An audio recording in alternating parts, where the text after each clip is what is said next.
Imagine for a moment a world teeming with invisible invaders, so small they slip through the finest filters, so mysterious they blur the very definition of life itself. These are viruses, enigmatic agents that have shaped not only individual health, but also the course of human history and the evolution of all living things. To understand them is to peer into a universe at the edge of life, where the ordinary rules of biology are stretched and sometimes broken. Long before we had the tools to see them, viruses made their presence known in the shadows of human experience. Ancient accounts of sudden, devastating plagues hinted at unseen agents of disease, but the culprits remained elusive. The very word virus comes from the Latin for poison, a telling relic from an era when the causes of illness were shrouded in mystery. It was not until the late 18th century that science began to chip away at this darkness. Edward Jenner's work with smallpox vaccination in the 1790s marked a turning point, even though Jenner himself did not realize his vaccine harnessed the power of a virus.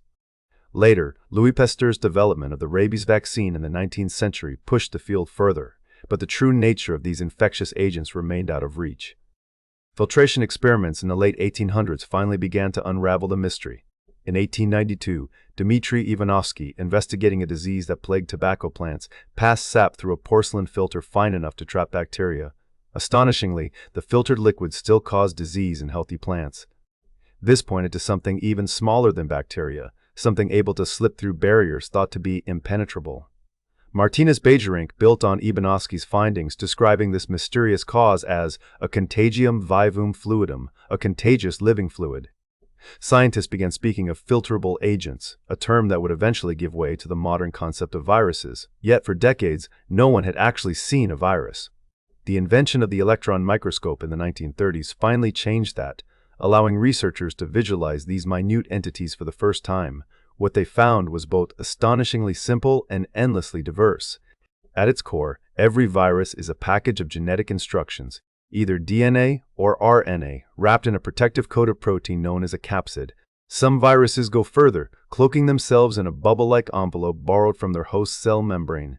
Compared to the complex machinery of living cells, viruses appear stripped down, almost minimalist. But make no mistake, this simplicity belies their power. Viruses are everywhere. They infect every form of life scientists have studied: animals, plants, bacteria, fungi, and even other viruses.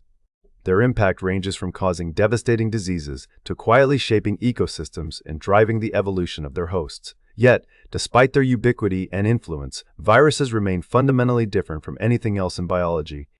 One of the starkest contrasts lies between viruses and bacteria, another group of microscopic life forms often mentioned together.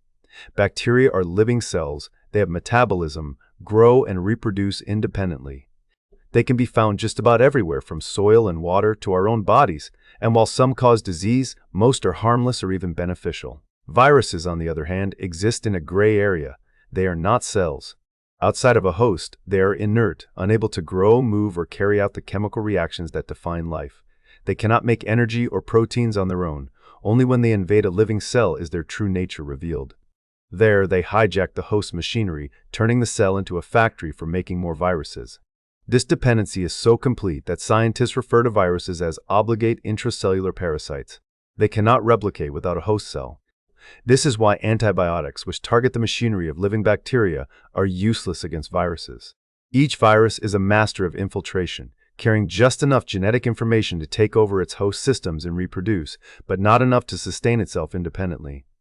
Despite their simplicity, viruses are astonishingly diverse. Some carry their genetic material as DNA, others as RNA, never both. This distinction matters not just for how they behave, but also for how our bodies and medicines respond to them. DNA. Viruses tend to have lower mutation rates and often make their home in the nucleus of the host cell, where DNA is normally found. RNA viruses, by contrast, are prone to rapid mutation and usually replicate in the cytoplasm, the cell's outer workspace. Some RNA viruses even carry their own special enzyme, called reverse transcriptase, to copy their RNA into DNA. A trick used by viruses like HIV scientists have worked hard to map this diversity. The International Committee on Taxonomy of Viruses, or ICTV, has established an intricate classification system based on a virus's genetic material, the structure of its capsid, its method of replication, and the organisms it infects. Another approach, called the Baltimore classification, divides viruses into 7 groups depending on whether they use DNA or RNA and how they turn that genetic information into new viruses. These systems help researchers make sense of the viral world's sprawling complexity, connecting the dots between viruses that infect everything from bacteria, so-called bacteriophages, to those that cause illness in humans. Yet with all this knowledge, a fundamental question lingers: are viruses alive? The answer is not straightforward. On one hand, viruses can reproduce, mutate, and evolve, traits typically associated with living things. In the right environment, they can adapt, change, and even outwit our best defenses. Some giant viruses, much larger and more complex than their smaller cousins, further blur the lines by carrying genes once thought unique to cellular life. On the other hand, viruses lack metabolism. They have no way to generate energy or build the molecules needed for life on their own. They exist as inert particles outside a host, showing none of the hallmarks of life until they slip into a cell and seize control. Some scientists argue that viruses are not truly alive, but rather biological replicators, entities that persist by making copies of themselves, but only inside the machinery of another organism. Others suggest that viruses occupy a continuum, partway between the living and the non-living, challenging our very definitions. Despite this ambiguity, one thing is clear: viruses have played a profound role in shaping life on Earth. Their origins remain a subject of debate, with some hypotheses proposing they began as pieces of runaway genetic material, while others suggest they are degenerate remnants of once living parasitic cells. Whatever their beginnings, viruses are now woven into the fabric of biology, influencing everything from the evolution of immune systems to the emergence of new diseases. Their discovery and study have not only transformed medicine, leading to vaccines, new therapies, and deeper understanding of disease, but also forced us to confront the limits of our definitions. In the world of viruses, life and non-life are not always distinct categories, but points along a sliding scale.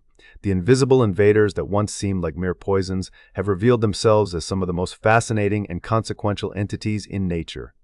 With every new virus discovered, every genome sequenced, and every outbreak studied, we are reminded that the world of the very small is full of surprises, challenges to our understanding, threats to our health, and opportunities for discovery. To know viruses is not just to recognize the dangers they pose, but to appreciate their central place in the web of life and the enduring mysteries that still surround them.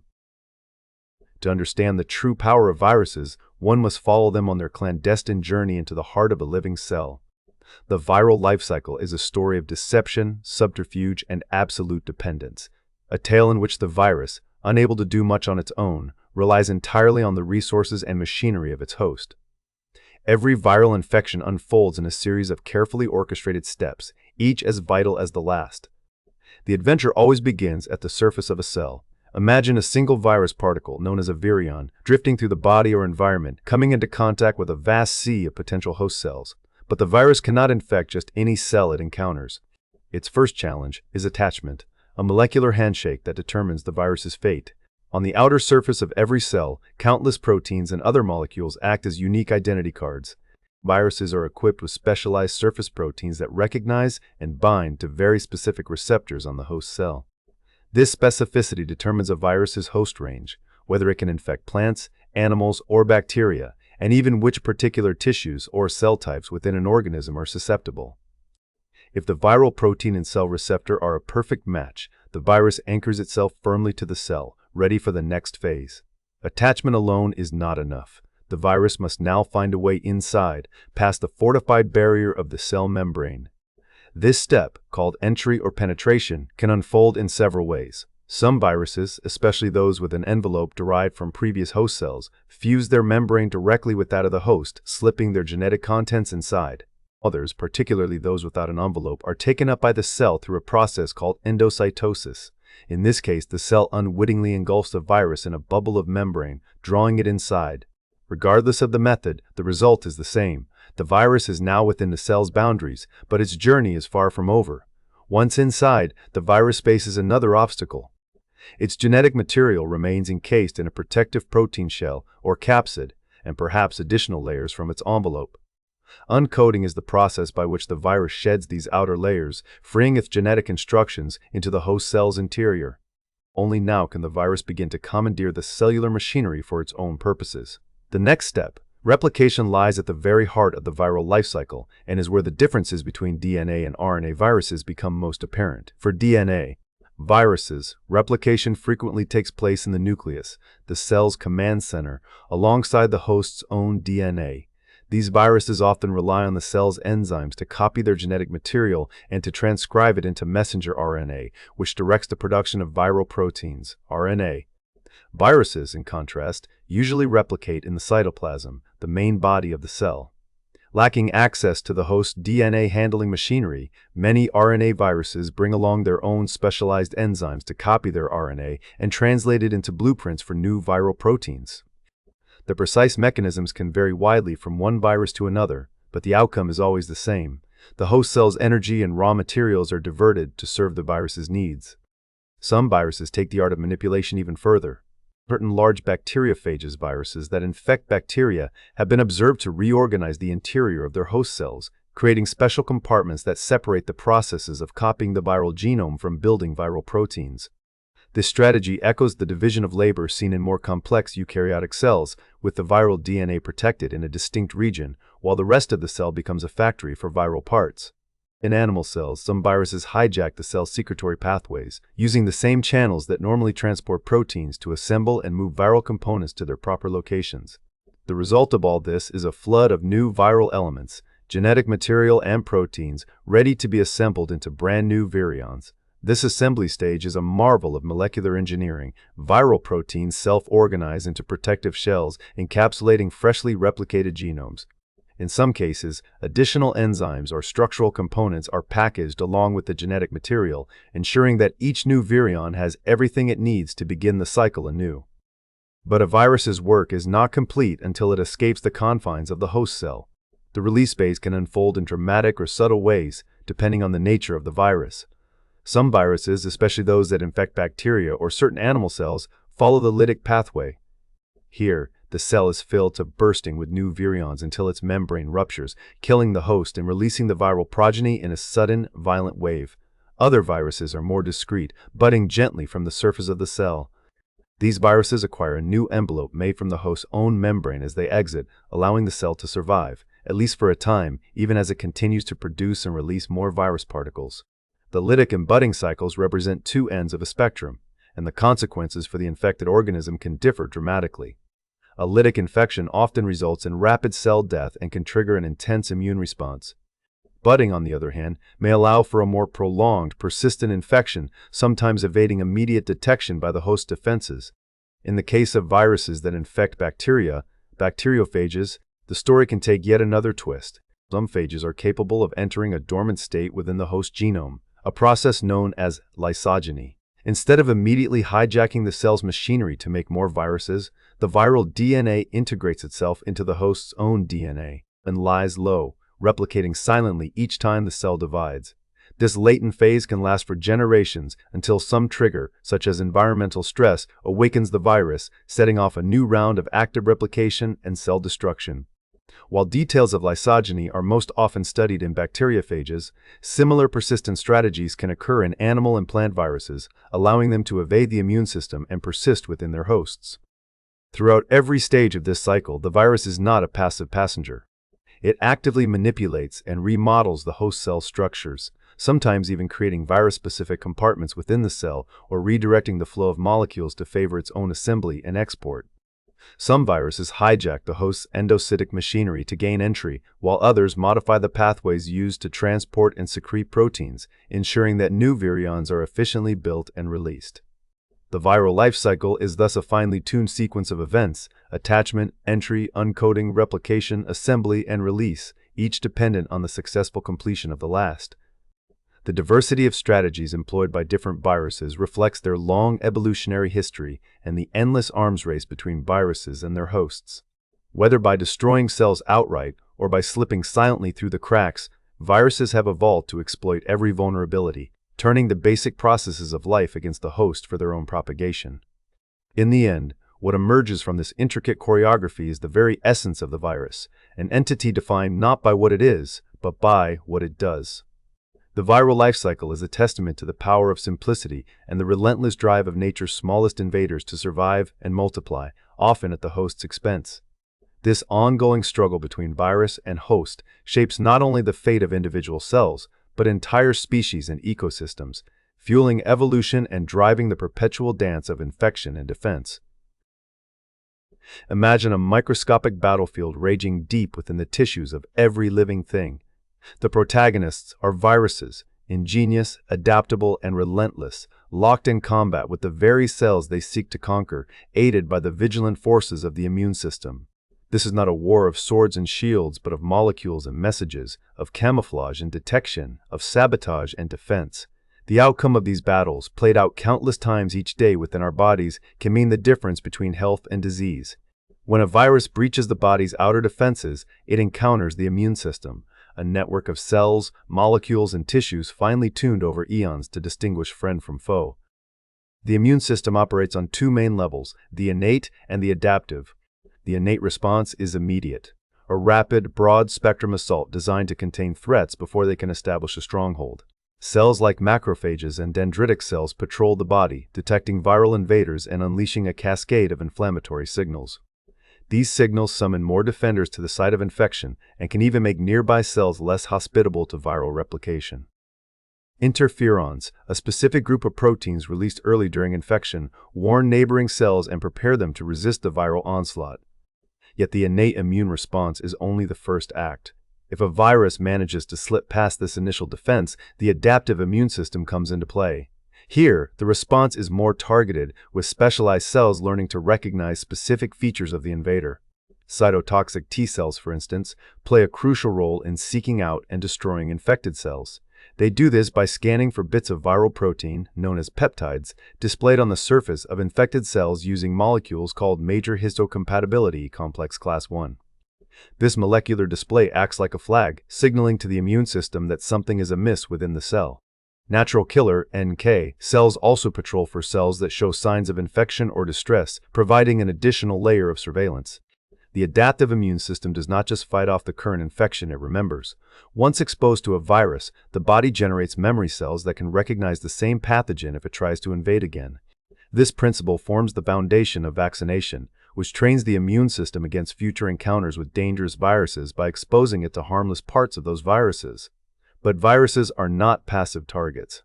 Over millions of years, they have developed a vast repertoire of strategies to evade or manipulate the immune response.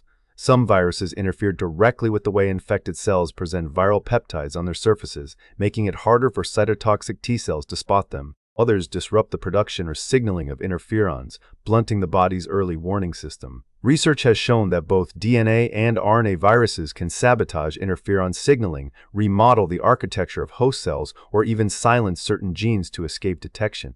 Severe acute respiratory syndrome coronavirus 2, the virus responsible for coronavirus disease 2019, is particularly adept at this kind of subterfuge. It can delay the host's interferon response, giving itself a head start in replication and contributing to the severity of disease in some individuals. The arms race does not end there. Some viruses manipulate the immune system's messaging molecules, called cytokines, to create confusion or dampen effective responses. Others may directly block the machinery that presents antigens or even mimic host proteins to blend in and avoid attack.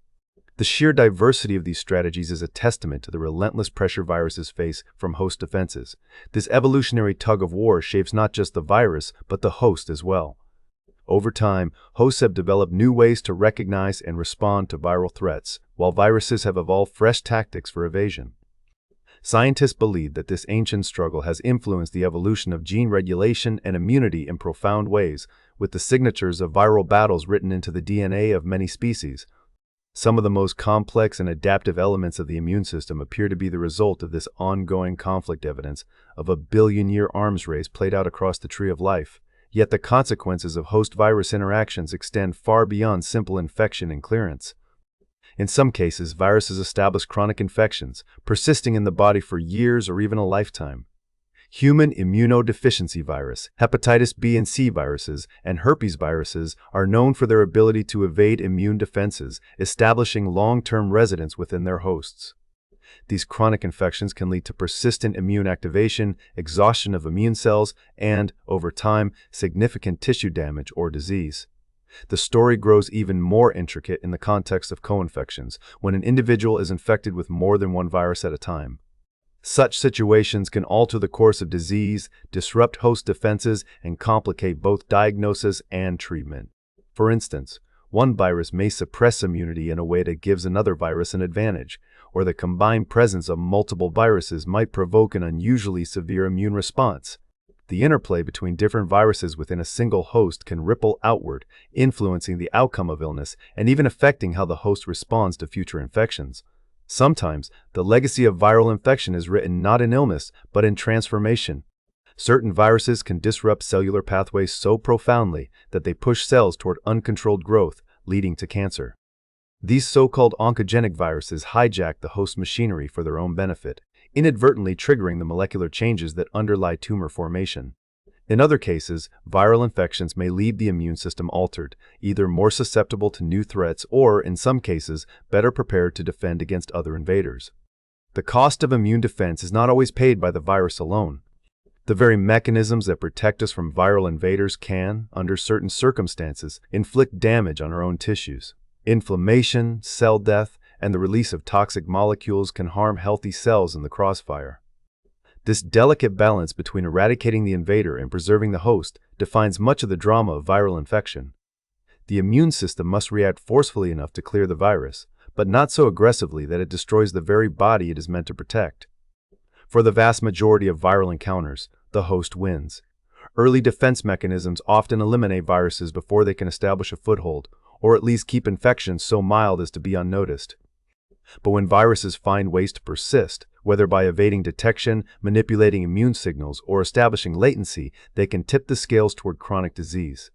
The complexity of this relationship is evident in the diversity of outcomes. Some infections are swiftly resolved, leaving behind only immunological memory. Others smolder for years, shaping the host's biology in subtle or profound ways. The most recent chapters in this story are still being written. As scientists continue to decipher the molecular dance between viruses and their hosts, new insights emerge into both the vulnerabilities and the resilience of human biology. The strategies that viruses use to evade detection are being mapped in ever greater detail, and with that knowledge comes the promise of new interventions, therapies that can bolster our innate defenses, vaccines that harness the power of immunological memory, and treatments that can disrupt the viral playbook. In the end, the battle between viruses and their hosts is not merely a contest of survival.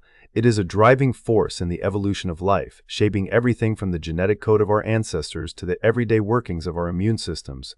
Each encounter, each adaptation, each moment of molecular recognition or evasion adds another thread to the vast tapestry of biology. And as we come to understand this ongoing battle, we gain not only the tools to defend ourselves, but a deeper appreciation for the intricate and dynamic world within. In the modern world, viruses command attention not only for their ability to ignite pandemics, but also for the surprising ways they have shaped and continue to transform science, medicine, and society itself. The story of viruses today is, in many ways, a story of contrasts between devastation and discovery, threat and innovation. Their impact touches every aspect of our collective experience, from the sweeping disruptions of global outbreaks to the subtle, ingenious uses of viruses as tools for healing. To understand how viruses have left such an indelible mark on the contemporary era, it helps to look back at the major outbreaks that have defined the last century. The 1918 influenza pandemic, often called the Spanish flu, erupted during the waning days of World War I, sweeping across continents and claiming tens of millions of lives with astonishing speed. The scale of this catastrophe was unprecedented, forcing the world to confront the reality that invisible pathogens could topple societies as surely as any army or natural disaster. As the century unfolded, further viral crises followed. New strains of influenza emerged, sometimes with deadly effects, and the sudden appearance of HIV/AIDS-POR. In the late 20th century introduced a new kind of pandemic, one that unfolded slowly, insidiously, and with profound social and political consequences. HIV/AIDS, unlike the explosive pandemics of the past, did not sweep through the population in a matter of months. Instead, it persisted over decades, challenging the world's scientific and public health communities to develop new approaches to detection, treatment, and prevention. As the 21st century began, the world witnessed the rise of additional threats, outbreaks of novel viruses such as SARS, MERS, and the relentless advance of the COVID-19 pandemic, which tested the resilience of public health systems worldwide. Each event brought with it hard-earned lessons about preparedness, surveillance, and the importance of rapid, coordinated response. But what is it about viruses that allows them to leap from one host to another, sometimes sparking outbreaks that circle the globe? At the heart of every epidemic lies the process of viral transmission, a chain of events that links a source of infection, a susceptible host, and an environment conducive to spread. The ways in which viruses move from person to person are as varied as the viruses themselves. Some, like the rhinoviruses responsible for the common cold, travel primarily in the tiny droplets expelled when an infected person coughs or sneezes. Others, such as norovirus, can linger on surfaces, fomites waiting for a hand to touch and then transfer them to a new host. Respiratory viruses are especially adept at finding new victims through direct contact, droplets, and, in some cases, fine aerosols that can hang in the air. The COVID-19 pandemic brought renewed attention to these routes of transmission, highlighting how simple acts, speaking, singing, or even breathing, could propel viruses into the environment. Some viruses ride on the backs of insects or other vectors, while others pass through blood, sexual contact, or from mother to child during birth. The diversity of these pathways means that controlling an outbreak often requires a multi-pronged approach. Measures such as isolation, mask wearing, hand hygiene, environmental cleaning, and vaccination are tailored to the unique routes each virus exploits. Yet, as any public health expert will attest, breaking the chain of viral transmission is rarely straightforward. The chain of infection is only as strong as its weakest link, and viruses are adept at finding and exploiting vulnerabilities. For example, outbreaks in long-term care facilities have proven especially difficult to contain, as seen during the COVID-19 pandemic. In these settings, high population density, frequent close contact, and the presence of individuals with weakened immune systems create ideal conditions for viral spread. Even with vigilant surveillance and stringent infection control measures, new introductions of a virus can trigger rapid, widespread transmission, often with devastating consequences. Controlling viral diseases poses challenges that extend far beyond the biology of the virus itself. The COVID-19 pandemic in particular exposed the limitations and failures of public health systems around the globe. Inconsistent messaging, shortages of personal protective equipment, and delays in diagnostic testing all hamper the response, especially in countries like the United States. Public health infrastructure, often underfunded and fragmented, struggled to keep pace with the evolving crisis. These shortcomings were not unique to COVID-19. Similar patterns have emerged during other outbreaks, underscoring the need for robust, flexible, and well-coordinated systems that can adapt to rapidly changing threats. The difficulties are not only logistical. Social and political factors can complicate efforts to contain viral diseases. Stigma, fear, and misinformation may discourage individuals from seeking care or following public health guidance. In some cases, distrust of authorities undermines vaccination campaigns or leads to resistance against measures such as quarantine or isolation. The interplay between science, policy, and public perception is a recurring theme in the story of viral outbreaks, shaping both the trajectory of epidemics and the strategies deployed to manage them. Despite these formidable obstacles, humanity has made remarkable progress in the fight against viral diseases. The development and deployment of vaccines stand as one of the greatest achievements of modern medicine. From the eradication of smallpox to the rapid creation of vaccines against COVID-19, these triumphs are the result of decades of research and innovation. Modern vaccine development increasingly relies on technologies that harness the power of viruses themselves. Recombinant viral vectors, engineered viruses that cannot cause disease, serve as delivery vehicles for genetic material, prompting the immune system to recognize and defend against specific pathogens. Such approaches offer speed, flexibility, and the ability to target a wide range of viruses, though they also come with technical and regulatory challenges. The use of viruses in gene therapy represents another frontier where the once feared invader becomes a tool for healing. In this context, viruses are reprogrammed to deliver therapeutic genes to cells, correcting genetic defects or providing new instructions for fighting disease. The same properties that make viruses efficient at entering cells and delivering their genetic cargo have been ingeniously repurposed by scientists. Early efforts in gene therapy encountered setbacks, including unexpected immune reactions and unintended effects, but continued advances have led to safer and more precise vectors. Today, viral vectors are used in the treatment of certain genetic disorders, cancers, and even in experimental therapies for conditions that were once considered untreatable. Beyond medicine, viruses have become essential players in biotechnology and scientific research. They are used to study the workings of DNA and RNA, unravel the mysteries of gene regulation, and develop new diagnostic tools. Bacteriophages. The viruses that prey on bacteria have found roles as potential alternatives to antibiotics, especially in the fight against drug-resistant infections. In agriculture and nanotechnology, viruses have been engineered for purposes ranging from pest control to the construction of novel materials at the molecular level. Their capacity to infect with precision and to be tailored at the genetic level offers possibilities that once seemed the stuff of science fiction. Interestingly, not all viruses are enemies. Some play beneficial roles within ecosystems and even within our own bodies. Bacteriophages, for instance, help control bacterial populations in the environment and are a natural part of the human microbiome. There is also evidence that viruses have contributed to the evolution of complex life, leaving behind genetic signatures that influence development and immunity. The challenges posed by viral infections are not likely to disappear. The emergence of new viruses, the evolution of resistance to antiviral drugs, and global trends such as urbanization and climate change all contribute to a landscape where vigilance and innovation remain critical. Public health experts emphasize the importance of surveillance, rapid diagnostics, and the development of new antiviral therapies to stay ahead of emerging threats. Recent advances in molecular diagnostics, for example, have made it possible to detect and identify viruses with unprecedented speed and accuracy, enhancing our ability to respond to outbreaks before they spiral out of control. In the end, the story of viruses in the modern world is not a simple tale of menace and misery. It is a testament to the ingenuity of both the viral world and the human mind, a dynamic interplay that has yielded both peril and promise. As we continue to confront new challenges, the lessons of past pandemics and the innovations born of necessity remind us that viruses, for all their capacity to disrupt, may also hold the keys to healing and discovery.